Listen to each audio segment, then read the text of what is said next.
പ്രതിപക്ഷ പ്രതിഷേധത്തിനിടെ തൊഴിലുറപ്പ് ഭേദഗതി ബില്ല് ലോക്സഭ പാസാക്കി. നടുത്തളത്തിൽ പ്രതിപക്ഷ അംഗങ്ങൾ ബില്ല് കീറിയെറിഞ്ഞ് പ്രതിഷേധിച്ചു. ഗാന്ധിയുടെ ചിത്രങ്ങൾ ഉയർത്തിക്കാട്ടിയും പ്രതിഷേധം നീണ്ടു.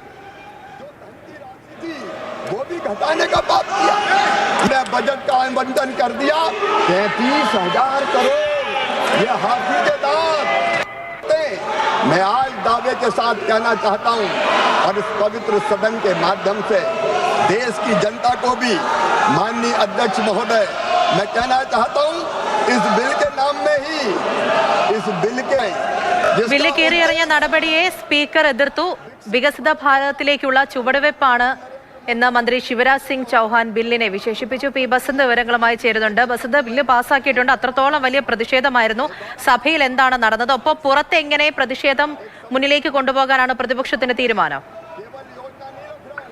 അല്പസമയം മുമ്പാണ് തൊഴിലുറപ്പുമായി ബന്ധപ്പെട്ട പുതിയ ബില്ല് പാസാക്കിയത്.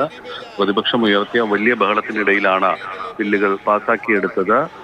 പ്രതിപക്ഷാംഗങ്ങൾ മേശപ്പുറത്ത് കയറി ബഹളം വെക്കുകയും ചെയ്തു. അതായത് ബില്ലുകൾ കീറി സ്പീക്കറുടെ നേർക്ക് എറിയുകയായിരുന്നു. ഷാഫി പറമ്പിലും ഡീൻ കുര്യാക്കോസും ഐബി ഈഡനുമാണ് മേശപ്പുറത്ത് കയറി ബില്ലുകൾ കീറി എറിഞ്ഞത്. ഇതിനെ തുടർന്നാണ് സ്പീക്കർ പറഞ്ഞത് ഈ ബില്ലിന്മേൽ വകുപ്പ് തിരിച്ചുള്ള ചർച്ച ഭേദഗതി വോട്ടിനിടില്ല എന്ന് പറഞ്ഞുകൊണ്ട് ശബ്ദ വോട്ടോടെ അവ പാസാക്കുകയാണ് ചെയ്തത്. വലിയ ബഹളമായിരുന്നു പ്രതിപക്ഷം നേരത്തെ തന്നെ ഉയർത്തിയത്. ബില്ല് സ്ഥിരം സമിതിക്ക് വിടാത്ത നടപടിയിൽ പ്രതിഷേധിച്ച പ്രതിപക്ഷം നടുത്തളത്തിൽ ഇറങ്ങുകയായിരുന്നു. ഗാന്ധിജിയുടെ ചിത്രങ്ങൾ ഉയർത്തിയാണ് പ്രതിപക്ഷം നടുത്തളത്തിൽ ഇറങ്ങിയത്. ഇതിനെ തുടർന്ന് വലിയ ബഹളത്തിനിടയിലാണ് മന്ത്രി മറുപടി പറയാനായിട്ട് എണീറ്റത്.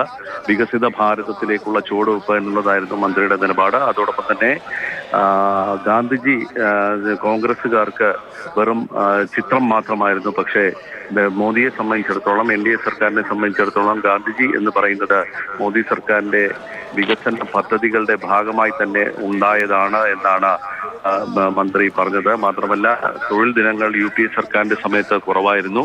NDA സർക്കാരിന്റെ സമയത്ത് കൂടുതൽ തൊഴിൽ ദിനങ്ങൾ നൽകാൻ സാധിച്ചു എന്നുള്ളൊരു അവകാശവാദം കൂടി മന്ത്രി ഉയർത്തുകയും ചെയ്തു. ഇതിനെ തുടർന്ന് ഭേദഗതികൾ ശബ്ദ വോട്ടോടെ തള്ളിയാണ് ഇപ്പോൾ ബില്ല് പാസ്സാക്കിയിരിക്കുന്നത്. KC വേണുഗോപാൽ, K രാധാകൃഷ്ണൻ തുടങ്ങി കേരളത്തിൽ നിന്നുള്ള അംഗങ്ങൾ നൽകിയ എല്ലാ ഭേദഗതികളും തള്ളിക്കളയുകയും ചെയ്തു.